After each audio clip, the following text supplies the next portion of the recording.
Здравствуйте, ребята! К вашему вниманию предоставляется очередной онлайн-урок по русскому языку в 35-й группе. Преподаватель Саржевской профессионально-технического колледжа наш Куралай. Сегодняшняя наша тема – это деловые бумаги. Цель нашего урока – формировать умение составлять и оформлять различные документы, заявления, доверенность, автобиографию, необходимую в повседневной жизни. Закрепить и углубить знания учащихся по теории официально-делового стиля.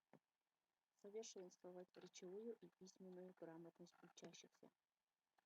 Официально-деловой стиль используется в официальной переписке граждан с учреждениями, а также учреждений друг с другом, для составления государственных документов, указов, законов и деловых бумаг. Точность изложения, полное наименование государственных учреждений, организаций, предприятий, конкретное обозначение дат, величин, количеств, размеров и тому подобное. Стандарт, шаблон в оформлении деловых бумаг. Слово «официальный» значит правительственный, должностной, служебный. Язык законов требует прежде всего точности и невозможности каких-либо кривотолков, говорил Шерба.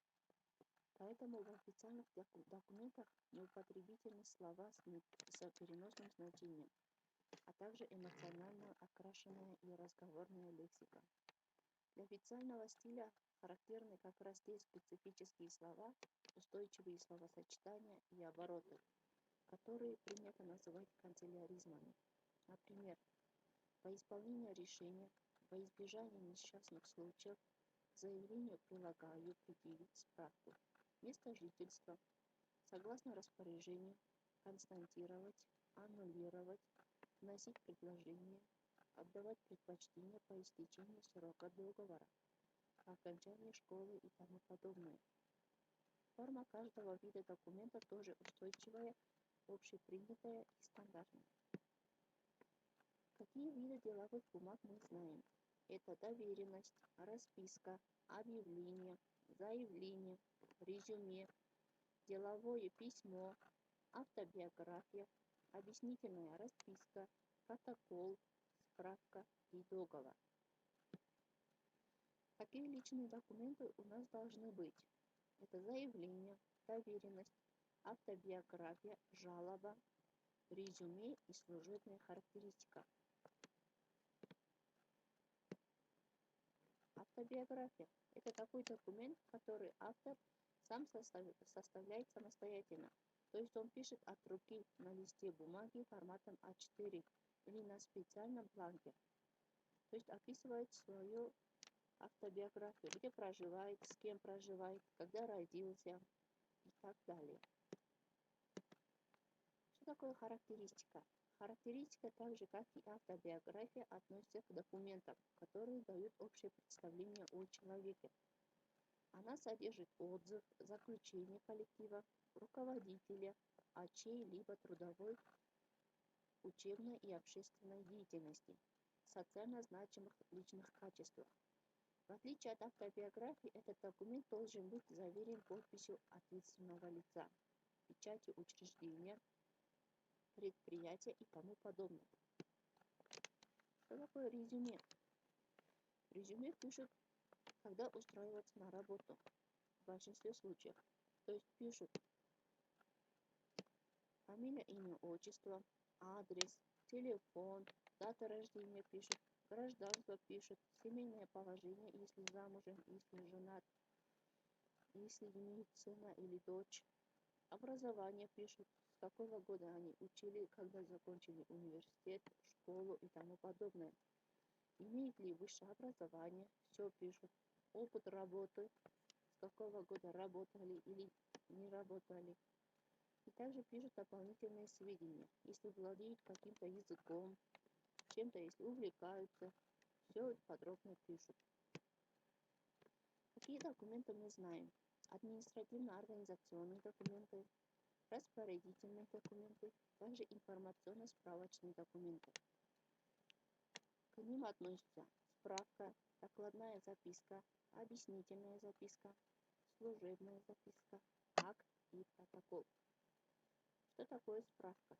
Это документ, содержащий подтверждение тех или иных фактов событий, о подтверждении места учебы и работы, о занимаемой должности, заработной плате, месте проживания и тому подобное.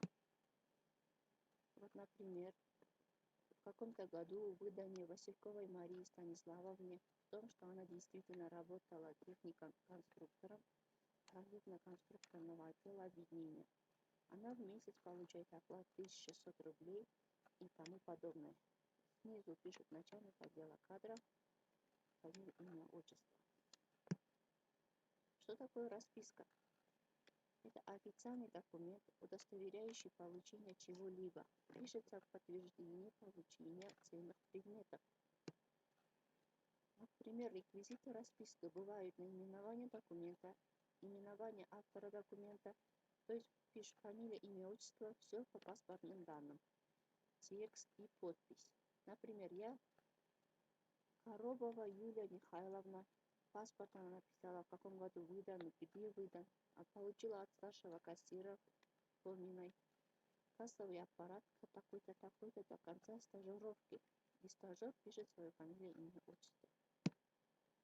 Что такое объяснительная записка?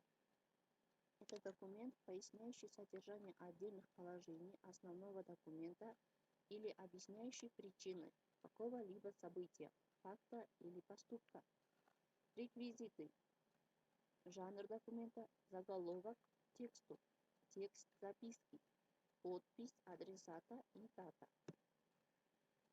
Например, в связи с тем, что автобусное движение на трассе Счастье-Луганск было прекращено по причине гололеда, мною, учеником 10 класса Сидоровым, пропущено 2 учебных дня, то есть 16 и 17 января. И также пишут дату и фамилию, имя, отчество. Итак, договор. Что относится к договору? Например, по стадии создания и оформления деловые бумаги разделяются на следующие виды, то есть подлинник, проект, копия, дубликат документа, выписка. Также оформление деловых бумаг.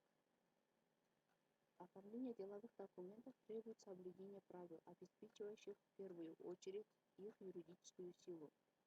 Осуществляется оформление при помощи компьютерной техники. Отдельные внутренние документы и документы личного характера. Заявления, доверенности, расписки, объяснительные записки. Допускается писать все от руки. Требования этики делового общения. Старайтесь избегать жаргонных словечек и оскорбительных выражений. Умейте слушать других и показывать, что это вам интересно. Соблюдайте правила грамматики и так далее. Домашнее задание. Напишите заявление и свое резюме. Если вам все было понятно, отправьте мне на WhatsApp, отправьте значок плюс, если непонятно, вопросительный знак. Я думаю, что вы справитесь с заданием. Можете также отправить в Classroom. Спасибо всем за внимание.